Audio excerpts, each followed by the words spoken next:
Hey everybody, Pete A. Turner, executive producer and host of the Break It Down show, dropping today's intro for you. Our guest today is Zach Johnston. Zach works for Uproxx.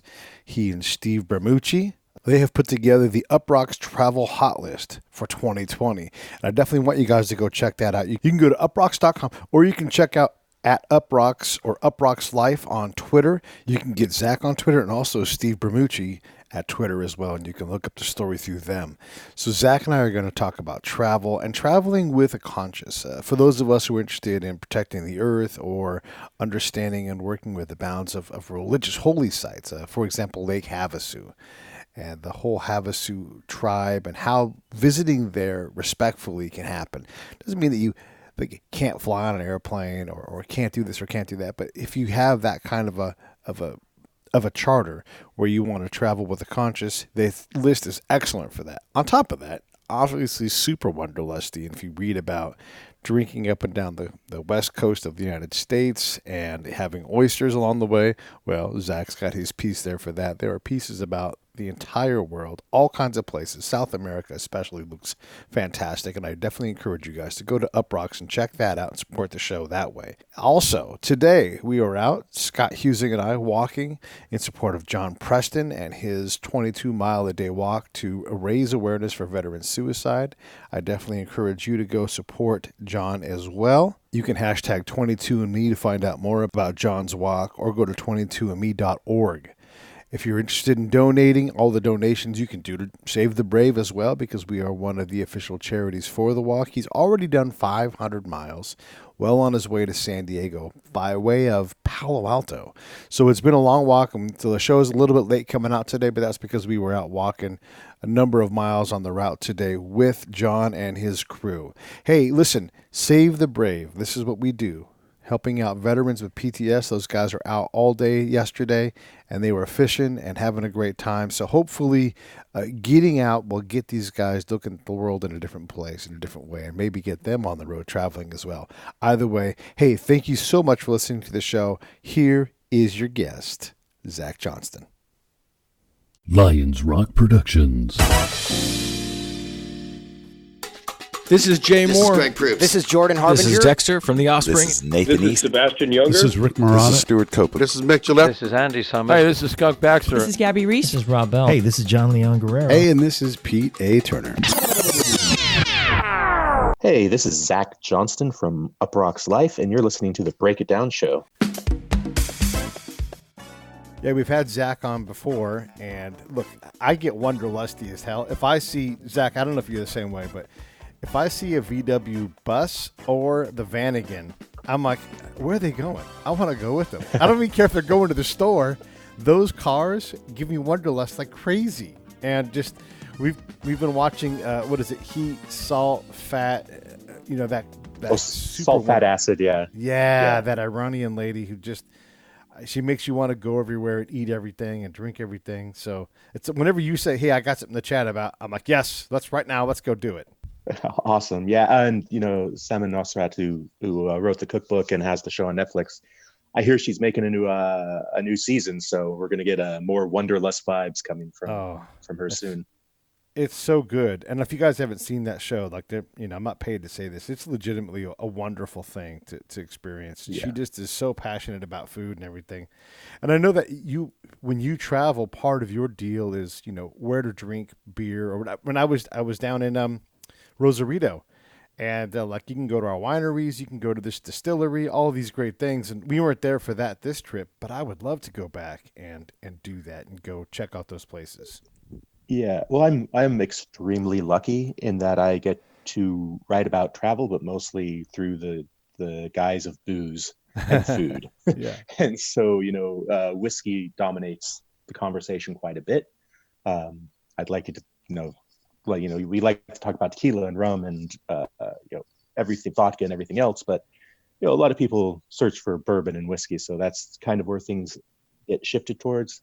I like to talk about beer. I had a podcast called One More Road for the Beer with this great author and now editor of Homebrew Magazine, Joe Stagg, we love to talk about traveling and beer because they go hand in hand. Right. Because like you said, you can go to a place like Rosarito and you're going to find people brewing stuff there or distilling stuff there that is going to be local and unique to that place because it's their passion of their home is going to come out in those bottles and those cans.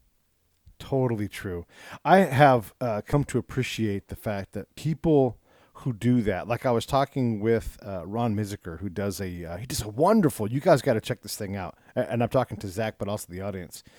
He does a wonderful travel guide, like a walking tour or a driving tour thing. I mean, it's just fantastic. And what this guy does is he does things like Super Bowl halftime shows, or the Electric Light Parade of Disney.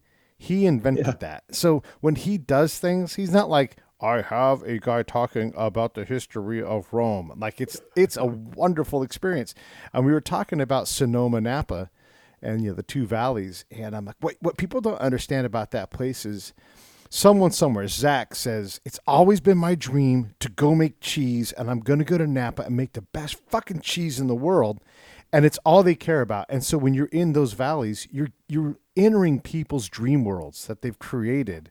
And you get these wonderful confections, wine, cheese, experiences, bed and breakfast. And so the valley is just full of dreams. It sounds hokey, but it's true. Like, how many great places are there in those two valleys? Yeah, I wholly agree, though. I do lean more Sonoma than Napa, but that's just me. Yeah. And that's also a perfect segue to what we wanted to talk about with the 2020 Uproxx Travel Hot List. Nice. A lot of the things we focused on, especially in the food and drink section and in the experience section, were things exactly like you talked about. It's about people who have followed their dreams to make something unique and beautiful that you can then go experience there, not anywhere else. And so, like, for instance, one of the things I really wanted to highlight this year were indigenous voices, because, United States, Canada, Mexico, Central and South America, Australia, the Pacific, New Zealand, these places are having a sort of re-understanding of indigenous values and culture, part of that being through food. And so we brought in actually a non-writer, but a chef named Brian Yazzie to talk about the food scene that's happening in Minneapolis, for instance, where there's indigenous folks up there opening up coffee shops and taking it from their cultural point of view. And you have people like Sean Sherman in his company, The Sous Chef, looking at food for the first time in, a century or more from an indigenous point of view. So you have a lot of wild game, a lot of foraging, and they're trying to bring that into the marketplace. Wow. And so it's this sort of nebulous moment right now where it's not quite there yet. There are food trucks, there are coffee shops, there are pop-ups, there's things at museums where you can go and eat and hang out with these people and eat their food. But, the brick and mortars aren't there yet, unless you go to like Tokabe in Denver or a few places up in Canada, and a few places in Albuquerque. But the point being is that, circling back to what you said, these people are doing it because it's so impassioned in their heart. That's their dream, it's their life, it's their destiny, if you will. Yeah. That you have to go there to get it. Right. You have to travel for food. Yeah, man, I love it. And the thing with travel is there are so many things. Like, getting there obviously is part of the deal, and being there is part of the deal. But the food, the people, the confections, the drinks, all of these things, the history, they all add to the experience. Have you always been a food and drink person when you traveled, or did you learn that? No, I guess if I go back to it, I traveled a lot with my grandfather, my mother's father, and he loved food and he loved to drink. And, we go to Mexico, we go to Canada it was always a big part. You go somewhere and you eat the food and you drink with the people. I remember being a kid and, way out in the jungles outside of the Puerto Vallarta in Jalisco, we'd always go up and get a pig that they'd slaughter, and we'd take it home and we'd fill our freezer with it. And, it would be a whole day ordeal, not because it took long to get up there, because we'd sit there with the farmer and drink his white lightning that he made in the back behind the pig shed and get, shit housed, and then have to sober up and bring the pig home. And so that was always just part of the experience for me. So when I went out on my own, the attitude I have, the best way to get to know somebody was to go work in a kitchen or behind a bar. If I was moving to a new place, the best way to learn a language was in a kitchen or behind a bar or in bed, as they used to say. And so, wherever I went, especially if I was there for, long term, which I prefer that mode of travel. I don't like going somewhere for the day and say I've been there. I prefer being like, well, I'm going to go somewhere. I'm going to spend 2 weeks to a month there, and we're going to get to know it. And so a great example of that is I was in Penang in Malaysia for about 6 weeks. And we were just rented this place right on the beach. You go into the house, you go and you make a deal with them and be like, hey, I'm going to be here 6 weeks. Let's make a deal. Here's cash on the table. Right. They're going to say yes. I think actually I paid for them to add another room onto their little guest house. But every morning we, go for a walk, and there's this Indian Muslim family who had this little shack on the side of the road, and they were just doing breakfast chapati every morning, 7 days a week with tea. They throw some ham and cheese or eggs in there or some curry in there, what have you. And after about a week of going there, I was like, hey, so how do you make the dough? How do you do this? And then it was like, oh, come tonight at 10 o'clock. That's when I make the dough because it's got to ferment in the fridge, blah, blah, blah. And so that was always sort of the way I traveled. It was just like, okay, well, now I know how to make chapati, the way that guy makes it anyway. And so that's carried with me everywhere I've gone. What else is, talk about the list some more. I mean, obviously, so everybody should go to Uproxx or Uproxx Live on Twitter. And I mean, obviously, if you look up Uproxx, you're going to see all the travel stuff. And it is incredible. And Zach is truly fortunate to get to go do this. But you brought in a bunch of other writers. Talk about the project as a whole and give us some highlights. So, yeah, this was basically, every year around this time, everyone's putting out their lists. Yes. I'm not going to name names because this is about me.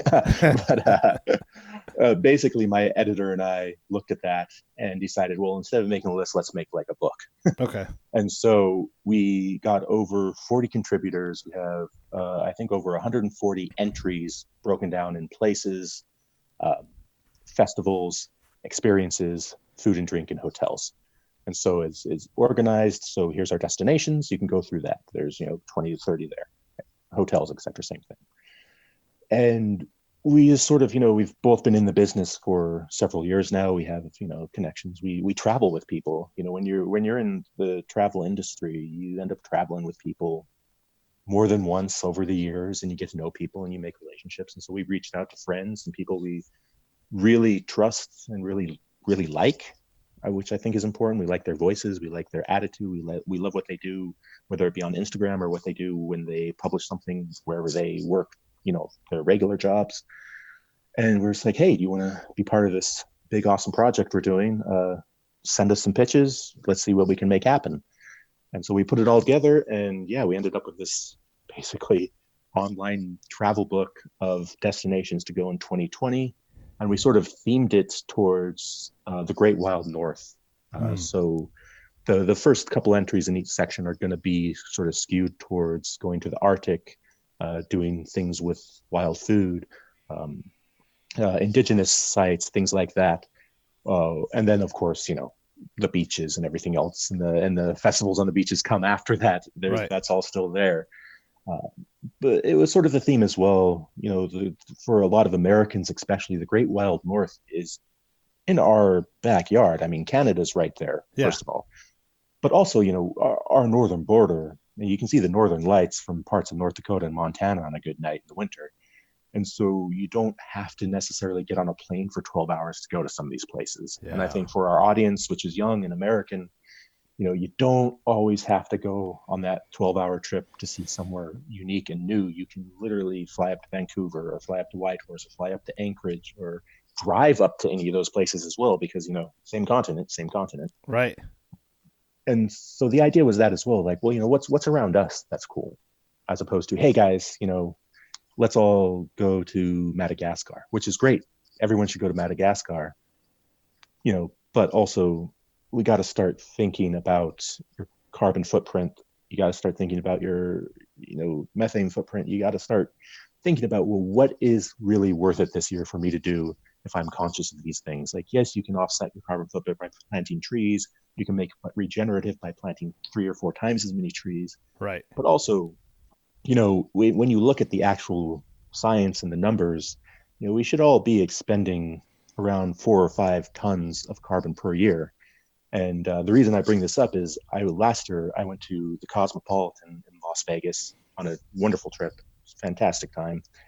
And I know you're probably wondering, how am I going to connect carbon footprint and Yes. climate change to a Las Vegas luxury hotel. But the Cosmopolitan has probably one of the best murderer's row of restaurants of any place probably on the planet. I mean, Mamafuku's there, Jose Andres Hielo's there, Alvin Kalin's Egg Slut's there, Milk Bar's there, Lardo's there, Hattie B's Nashville Hot Chicken is there, et cetera, et cetera. And so if I had flown to all those cities, Nashville, New Orleans, LA, New York, et cetera, my carbon footprint would already be done for the year. Right. But for me, if I'm coming from Seattle, I can fly to Vegas round trip, and that's only half a ton of carbon. That's, I'm not anywhere near my 4 or 5 ton top off. Right. And I've hit every single one of those restaurants. Yeah. So for me, that's the way I sort of am trying to look at travel, and we're trying to look at travel in 2020 is like, hey, yes, go out, have fun. You should definitely experience all these amazing things, but maybe it's time to sort of take one moment beforehand, in your planning stage, and be like, okay, well, what's worth it to me? What's worth it to me ethically or politically? And then start planning after that. Fair enough. Yeah, I mean, those are considerations, right? Like if you want to get skinnier, you have to, monitor and regulate how much, how many calories you intake. And if you want to be serious about your carbon or methane footprint, you have to make different choices. Maybe you, maybe you don't go to Madagascar this year, or I don't know, whatever it is. Just being conscious that all of these things, everything you do throughout the day requires some kind of carbon expenditure. Absolutely. And then listen, man, I'm the first to say I'm the biggest hypocrite. I'm a travel, food, and drink writer.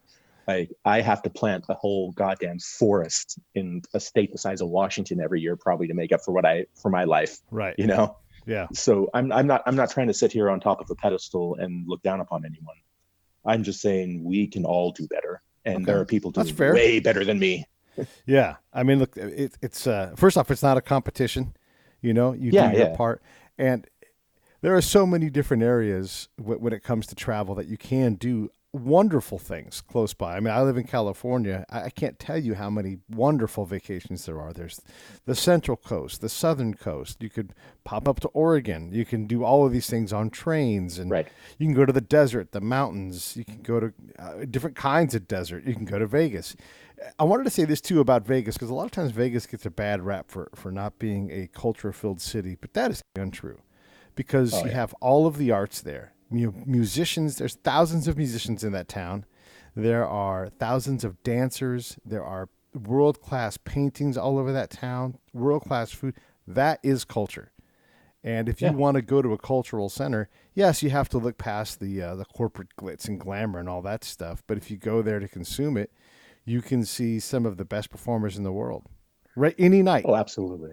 Yeah, and it's the sort of thing where there's always going to be the people who travel to get away from corporate travel. So they're going to go to the surf beaches in El Salvador instead of the corporate all inclusives in Costa Rica. Right.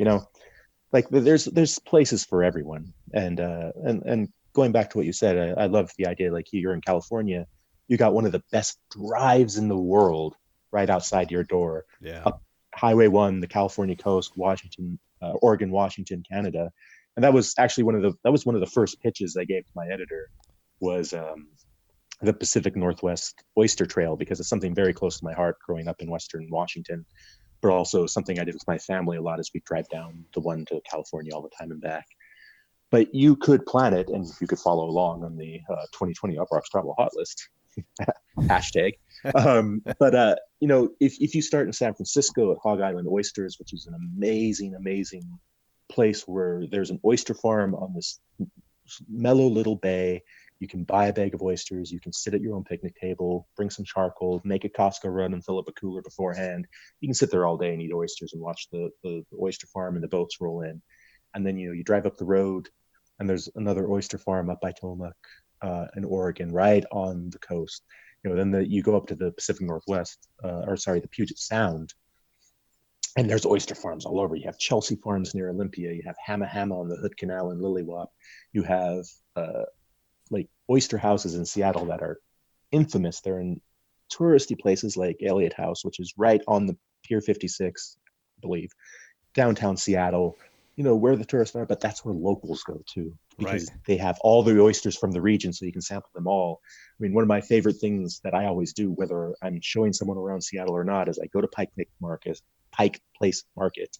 There's the whole fishmongers up front, and you walk down sort of the end on the right-hand side, and there'll be a fish stand there, and it's got the glass and everything, and they'll sell you salmon and crab. But at the end of that glass case, they have oyster shooters, they have crab cocktails, they have prawn cocktails, they have uni, all fresh, just cracked open, ready to go. And $2, you can have an oyster shooter. And you can stand there for about an hour, just sort of down in oyster shooters. Yeah. And again, arguably the most touristy spot in Seattle is that market. But $2 oyster shooters that are local, fresh, right there on the street. I mean, that's street food at its height to me. And then it doesn't stop there. You can carry on to Canada, Vancouver Island with like Fanny Farms, and then obviously up into Juneau and Sitka. It doesn't stop because oysters are now like it's turning this corner. Because I feel like oysters are going to have a bigger moment because they're environmentally sound, because you can plant an oyster farm and you get two advantages. You have the advantage of oysters being filter feeders, and they're going to clean your bay or estuary or river. So you're going to have clean, good water. And the second benefit is it provides jobs because it's an oyster farm that you then can farm and sell those oysters to the public as food. And so it's this double whammy of why aren't we doing this everywhere to clean our waterways? Right. Because it's also extremely cheap. And then the third sort of aspect of this is the conversation coming up from the vegan community or the plant-based community about whether bivalves and mollusks are vegan or not because they don't have a nervous system. Their reproductive system isn't, based on sex. It's based on, they just reproduce. I'm not a biologist. So there's sort of the mushrooms of the sea where we're like, what do we do with these things? Yeah, I mean, they're alive, but, just like fungi are alive. Mm-hmm. And I know vegans who are now kind of shifting me like, yeah, we still eat oysters because, I mean, the sort of science is piling up in the favor of it being a cruelty-free protein. Okay. And again, it's still controversial. Don't get me wrong. I mean, this is debates that people are going to have, and you're going to eat what you're going to want to eat based on your ethics and politics. But for me, it's one of those wonder foods where if you're in the United States, and especially if you're west of the Mississippi, there's nothing stopping you from getting in your car, jumping on a train, and going up that coast between San Francisco and Vancouver, and having a food forward experience. Because spoiler alert, that's also one of the best stretches for wine, beer, and distilleries in America as well. This just in. Yeah. Yeah. You're right about that, like the food forward experience and all of those things. I mean, again, that stuff aside, like that's the extra benefit. But, Coronas and oysters, it's just fucking good. I mean, I love the vibe with that. I love sitting there on some kind of ocean or seaside place and having that kind of a meal with a friend. And it's just I don't know. I dig what that is. And I especially dig anytime you can eat on the beach, you should take up that opportunity and go do it. So you talk your boss into letting you go on this trip. Where did it start and where did it end?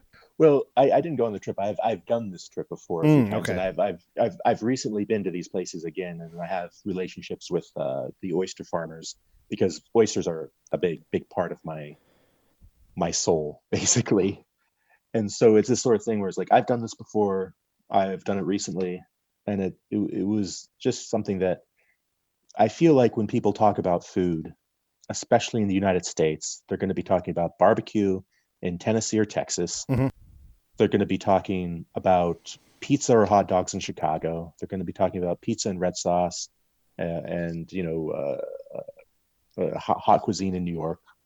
The regions have their identifiers. Right. And they honestly take up a massive part of the food conversation in the United States. And so for me, it's like, well, the Pacific Northwest, especially if we take Northern California out of it, I mean, it's such a diverse food, haven, for lack of a better term. Right. And I kind of feel like oysters is the backbone of that, because it's the thing you can consistently get outside of probably salmon, you know, and Tillamook cheese along that coast. Right. And when I would die a happy man if when I 10, 20 years from now, if when people think of Pacific Northwest, they think of that's the oysters region, just the way they talk about Maine and lobster, or they talk I about like it. Yeah. things like that. So what's your own personal like travel list? I mean, obviously you got to do the oyster thing in the past and you wrote about that, Right. but what's out there in front for you that's food forward, conservation focused? What do you want to do that you haven't done? It's a very good question. I think for me, and I'm going to take inspiration from the travel list for the first one.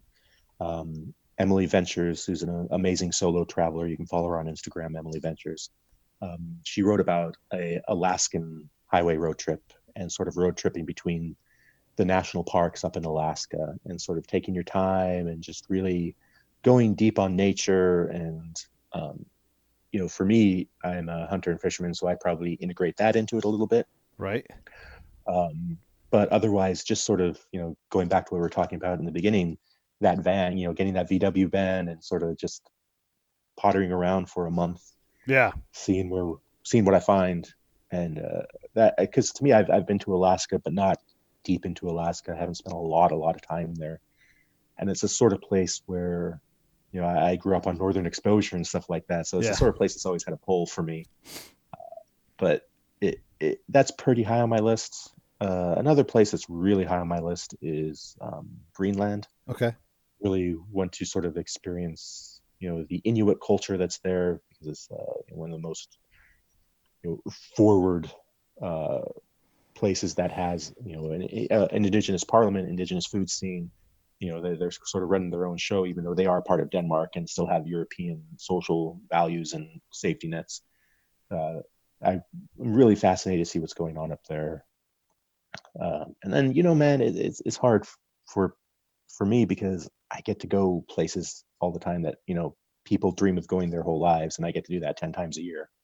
So it's it's this thing of figuring out what's fair, what's not fair, and what I need to do. I'm thinking about trying to be a little more, I have like 2 big trips a year, and then the rest of the time be a little more just like either I'll take a train or I'll drive a short distance and really be more regional. Okay. And so, like, as we were talking about in the hot list of, okay, we have an American audience, we're talking about things you can do largely regionally in North America, going north or south. Kind of thinking about, because I'm based in Berlin, where can I drive to that I haven't been? What are the sort of things I can do that I have not seen yet? I mean, a big realization for me last year was just, I ended up going down to Bavaria more often, and I've been to Munich umpteen times for Oktoberfest and all that. But going sort of in May, I went up to Bamberg, which is where all the smoked malts for smoked beer comes from for pretty much the entire beer industry. And I was down with some families from my kids' schools, but also fellow beer writers and brewers. And, there's a whole bunch of us there, and we'd take over a couple tables in a beer garden. It's late spring, almost early summer. And the beers are €3 for a big half liter, and they're some of the best in the world. And the tourist level is low. It's where German and Bavarian tourists go, but not international tourists. So Right. doing things like that, finding the little spots in between, because I love Munich. I went to Munich in July and spent time in the Alps, and did that, and it was fantastic. Right. It's Munich. But it's just those little spots where like you can kind of get away from the tourist rush as well. You can sort of find, and this applies to anyone in any part of the United States as well. There's a corner of your state or your county that's beautiful that you probably haven't seen yet. And so go look, check it out. Yeah. That's kind of what I'm thinking about doing this year, is doing more of that. Well, it makes a lot of sense. Seeing so far away. Yeah. Yeah. I mean, we have, look, Southern California is just packed with things because there's so many different landscapes and topography. Right. You can be in a variety of kinds of beach in 3 hours tops. You can Right. be in Julian eating apple pie, and the same day go to Coachella, or Palm Springs. It's wonderful. And then you find a place like Palm Springs, You can't do it all in one day, and it's a tiny little place because you might go camping and eat. There's so many great things to do like that, and that's true. Look, Southern California is packed with stuff, but really, so is Ohio. So is a lot of Yeah. places. Yeah. I mean, I went to Columbus, Ohio last year for the first time.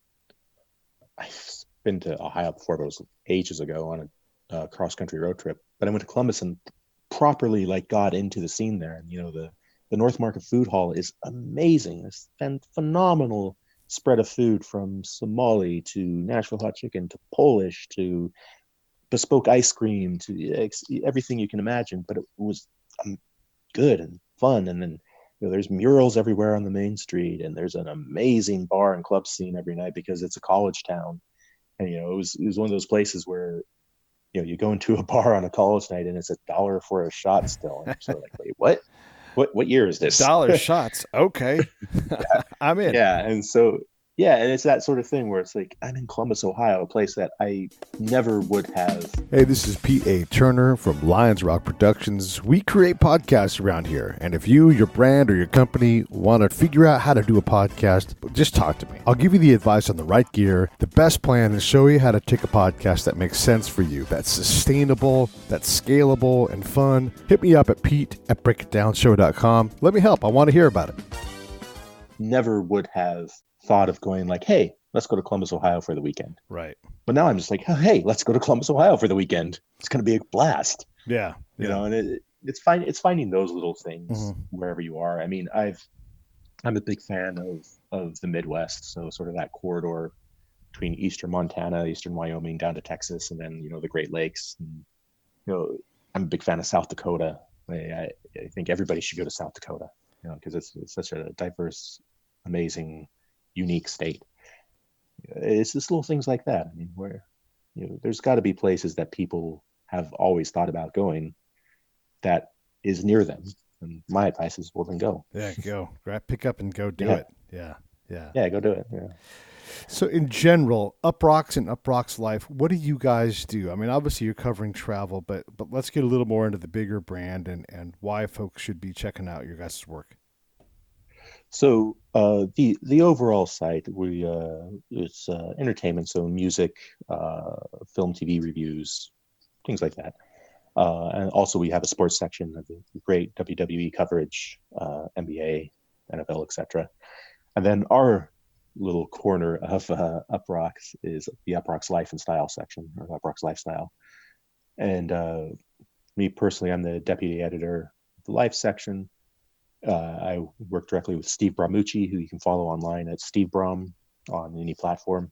And what we try to focus on is where young people are traveling and why, but also sort of upping your game. So, if you're 24 years old and, you have a question, how do I order a martini? How do I order old fashioned? What does it mean?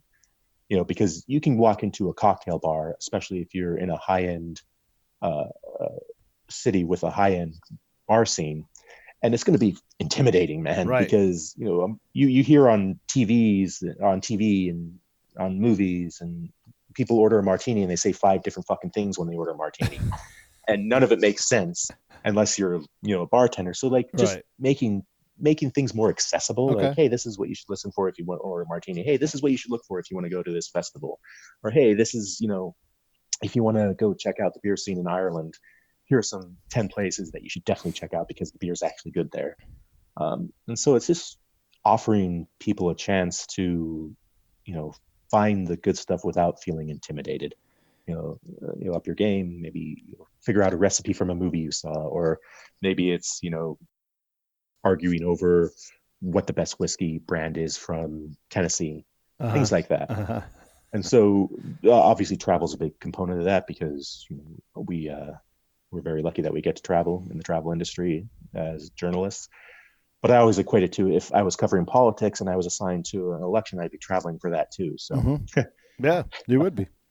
There's no doubt. So, I mean, that's that's the job. And the overall, of Uproxx Life is just like keeping things young, keeping things hip, and finding, like I was saying before, finding the spaces in between that maybe aren't corporatized yet, and that you can actually go have a visceral, real experience in, but also not shaming the people who want to go to Sandals, not shaming the people who want that all-inclusive experience, because it's there for a reason, man. Yeah. Like it's good to just turn off your brain for 2 weeks if that's all you have once a year. And so the big thing I love is you do you, but we're not. What I love what Steve Bramucci said in the opening to the Uproxx Travel Hot List this year was, we're not about flight shame. We're about being really happy you're riding a train. Yeah. Because shaming people isn't our bag, and it's not cool. And I get it from like the Swedish point of view of like, yeah, you carbon footprint in planes and etc. It's like, yes, I get that, but I don't need to shame somebody because of it, because some people aren't there yet, or it's a necessity, and we need, especially in the United States, to create a different infrastructure for that even to work.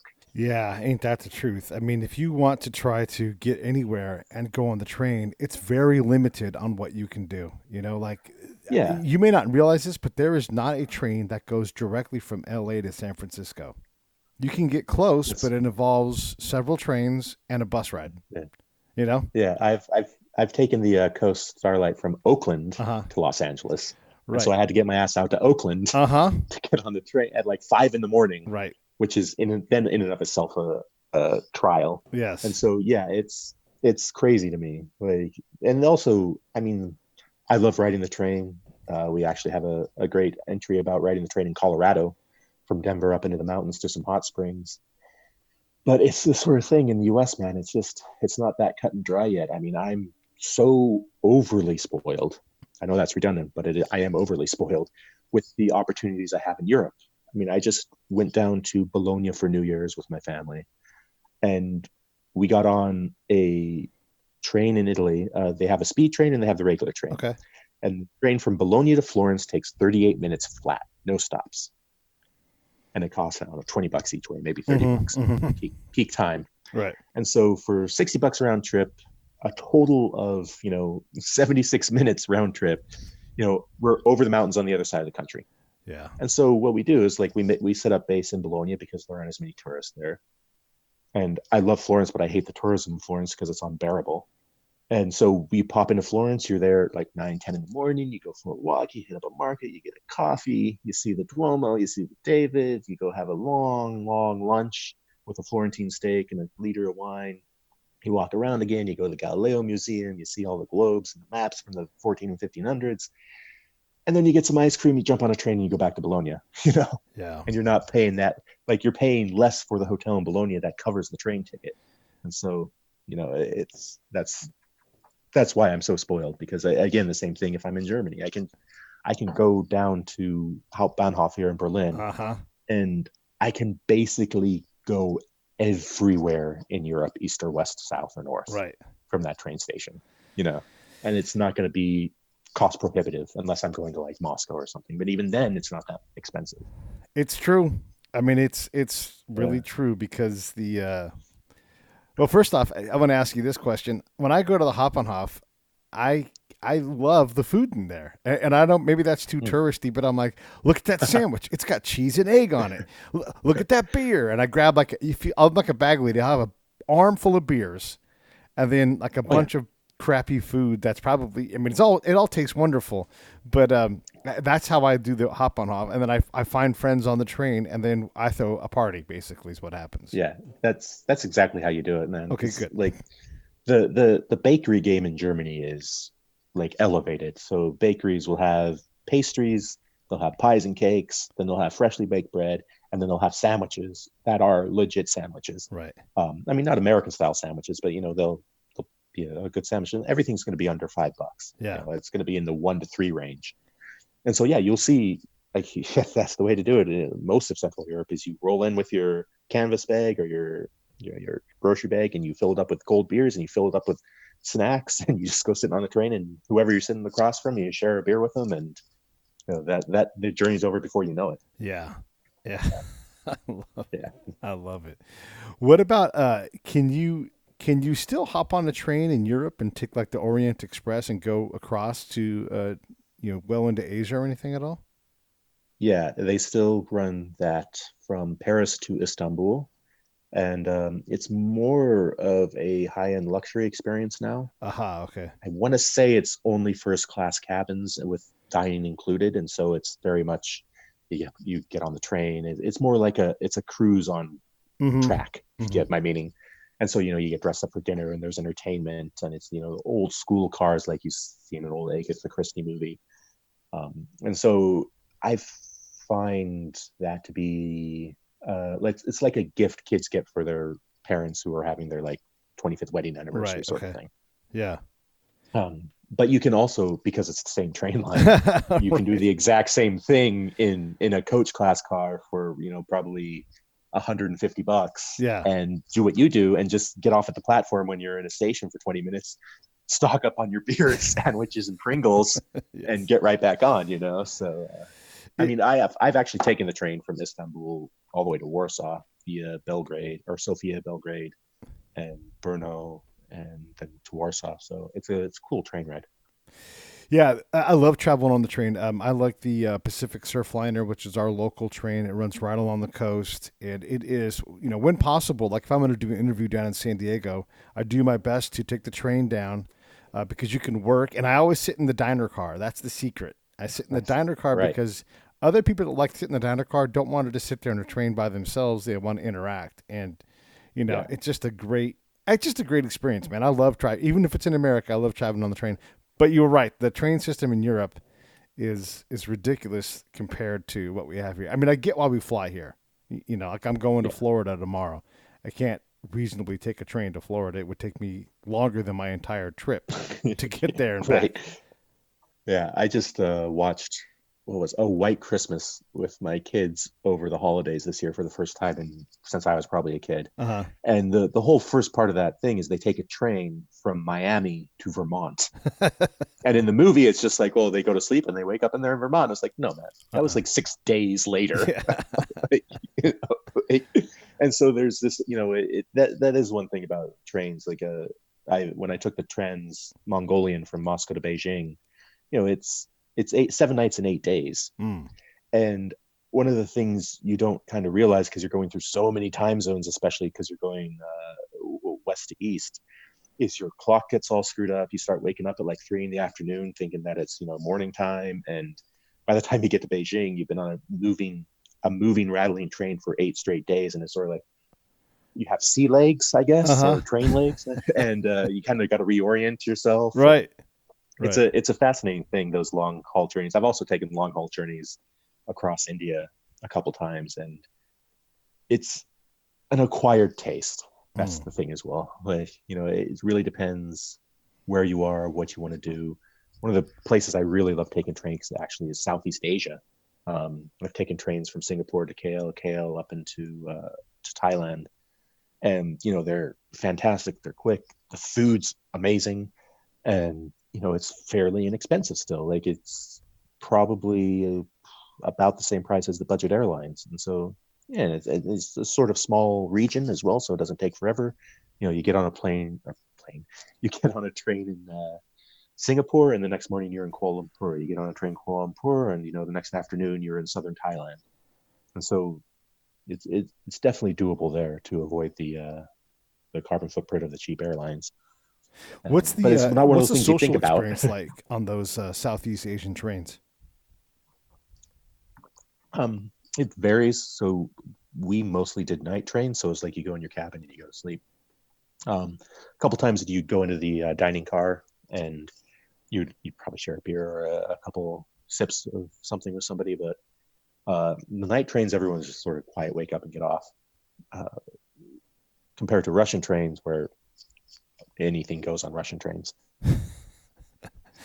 Anything goes. And if it doesn't go, you just kick out some money and all of a sudden anything goes. Exactly. Anything is possible in Russia as long as you have cash. Right. That's the only rule to know. Yeah. They definitely like their not bright. Come on. I mean, look, that's just how they run their business out there. But okay, so let's back up. Give us another example from the Uproxx 20 list. I mean, obviously you did the Oyster Coast write-up, but what else is out there? One of the things I'm really proud of is we got Callie Wolf, who's a women's activist, Indigenous women's activist, to talk about Havasu Falls from an Indigenous point of view, because that's a extremely popular destination right now, especially with the Instagram and the van life set, just because of the beauty of the place. And it's also very exclusive because I think starting Saturday, February 1st, the reservation puts all the tickets on sale for the year, and they usually sell out within minutes. Can we back up? Tell us what this is, because I'm not sure everybody understands what you're talking about. Oh, absolutely. So, Havasu Falls is on the Havasu Indian Reservation, which is sort of southwest of the Grand Canyon. And it's extremely remote, very, very little infrastructure. Basically, you have to hike into the first town, and then you have to hike in again to where the falls are. And there's this beautiful sort of canyon that opens up with these crystal clear blue pools from the minerals, and a huge fall coming down against the red rock of that, Grand Canyon, Arizona area. And so it, was, I'd say, known and popular among people who like to go in the backcountry of the US pre 2010. Mm-hmm. Then Instagram happened, and because of the beauty of the blue water and red rocks, it became very, very popular as a backdrop for Instagram influencers to go there to get their magic shot. And for me, I'm always sort of on the fence coming from an Indigenous background. I mean, this is a very, very sacred place for the Havasu people. And so they regulate who goes in there very strictly by giving away or having this lottery call in for people to get a permit. And you have to go with a guide to, that will walk you in, because it's also a dangerous path because it's a canyon, it gets washed out, etc. You can't just walk in there because of the remoteness. Right. So what sort of as an Indigenous American, what I see a lot of is non-Indigenous people talking about Indigenous places and trying to be respectful, which I appreciate, but also kind of missing the point. Okay. And so for me, a big part of what I wanted to highlight in this year's hot list was Indigenous people talking about their own places and giving a different perspective on what that place really is to the people who are from there. Gotcha. And so that's why we were talking with Brian Yazzie about food in Minnesota and about the Navajo Nation where he's from.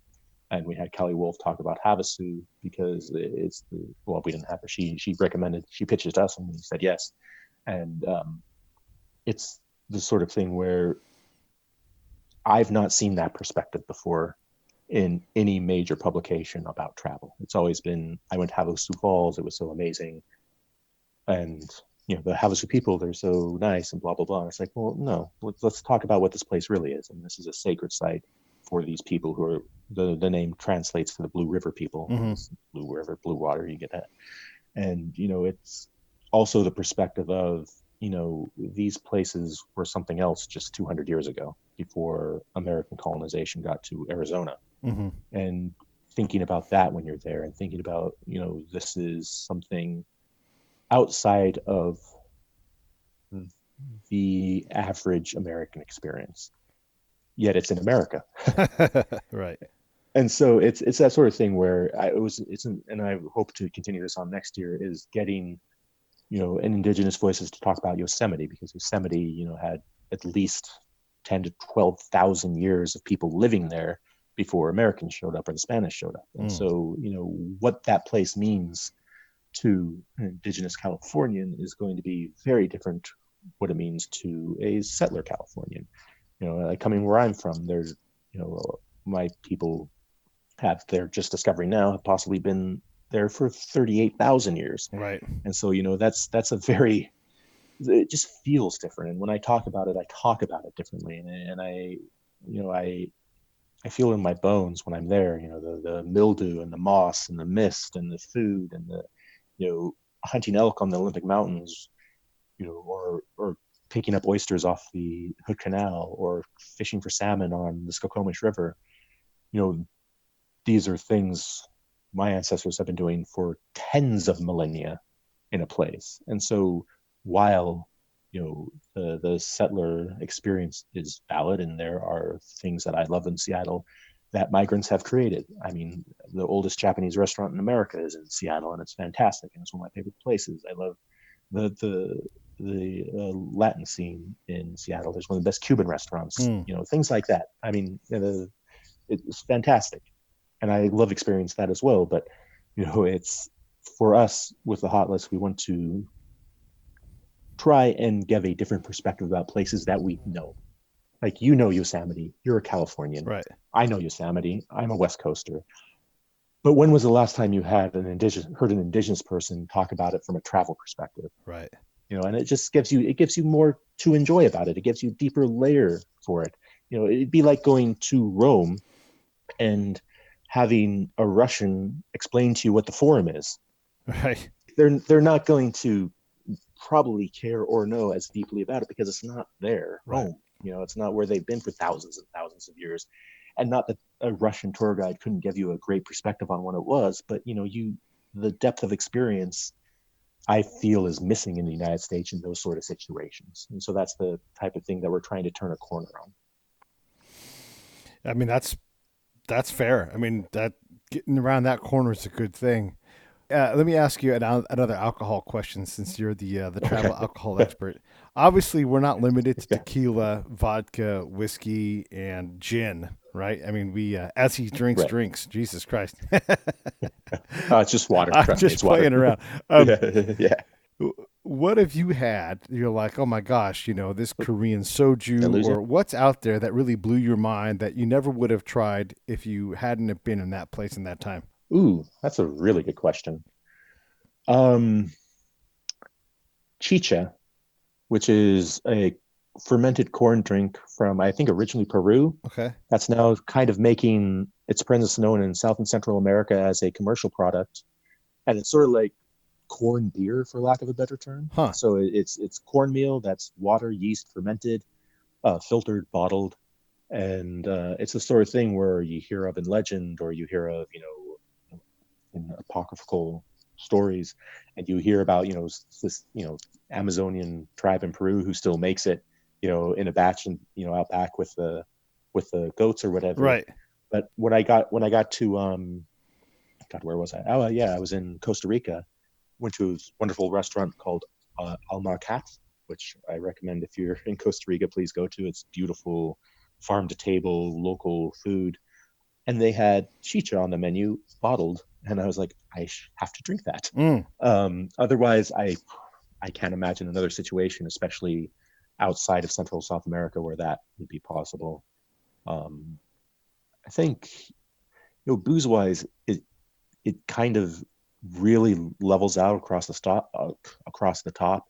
I mean, whiskey in China, Korea, Taiwan is based on Scotch, and Canadian whiskey is based on Scotch, and then our whiskeys are more based on Irish whiskey. So that's one thing that you can kind of have a universal experience with. But one of the I don't know if fun is the correct word, but I was in Goa for a while. I was on the south side in the Kalaba. I was on the chill beach, not the party beach. Okay. And just hanging out for a week or two, just basically smoking weed and eating food and hanging, as you do. And there was this little sort of like a cinder block kind of booze and food house on the side of the road, painted green like the label of a 7-Up can. Mm-hmm. And inside they had the Portuguese chorizo, but they're done their way. So these little chorizos that were super spicy, and there was like long like ropes of them with like inch-long links, and they had hard-boiled eggs and like a curry and rice dish, and then they had cashew moonshine. And again, making it out back, crystal clear. And so we get a whole bunch of chorizo, some eggs, some rice, and then a bottle of the cashew moonshine. And it was really fascinating because it burned like a proper shine does. I mean, it was, you could light it on fire and it's going to burn blue. Yeah. But there is this tiny essence of cashew still way down at the bottom at the very end. And so I love cashews. That's sort of my go-to snack besides popcorn. And so like you get that little hint of cashew at the end, and it kind of makes you forget about the burn. And so, you get like a little half-liter glass bottle with a, cork kind of in it, I guess. Yeah. And it cost $1, maybe. It's a cost of But dollar. but you like split that between 2 people, so that's what, a half liter each. So that's maybe 10 ounces each, and you're just hammered.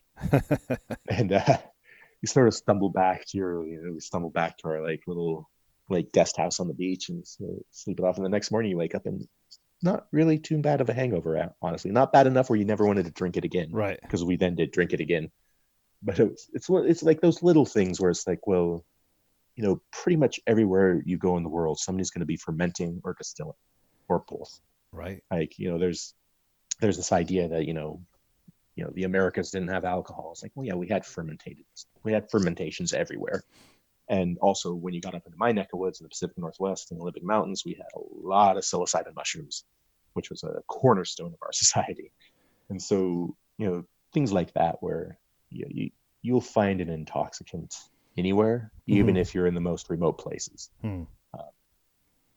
It's, and maybe, I don't know, then maybe there's something about me or my face or my attitude. Seems like wherever I go, I'm always the first person that gets handed the old like milk jug full of palm wine, or the whole glass bottle of cashew moonshine or stuff. So maybe it's just me. I don't know. Maybe it's destiny that I ended up with this job where I get to travel to distilleries and breweries all year. But it's sort of it's a fun thing. But saying all that, I mean, those are single small experiences. That's not the everyday. Like, my everyday, like, I would be happy if I just moved to Dublin and drink Guinness for the rest of my life, Yeah. Like, just find that place where your face fits in and they're like, here's a pint. And you say yes. And maybe that's what it is. You just have one of those faces that looks like that guy would say yes. And then you do, and then everybody's happy.